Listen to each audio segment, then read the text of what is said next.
నేను మీ సునీల్ కుమార్ గాజుల. ప్రతి యుగం మారుతూ వస్తూ ఉంది. ఒక్కొక్క యుగానికి ఒక్కొక్క పని గొప్పగా ఉండేదంట వాస్తవానికి. మరి కృతయుగంలో తపస్సు చాలా గొప్పదిగా ఉండేదంట. త్రేతాయుగంలో జ్ఞానం చాలా గొప్పదిగా ఉండేదంట.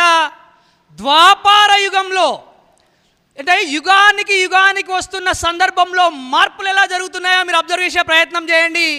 ద్వాపార యుగానికి వచ్చేసరికి యజ్ఞ యాగాలు చేస్తూ ఉంటే చాలా గొప్పది అది అని అనుకుంటూ ఉండేవాళ్ళంట. మరి కలియుగం వచ్చింది.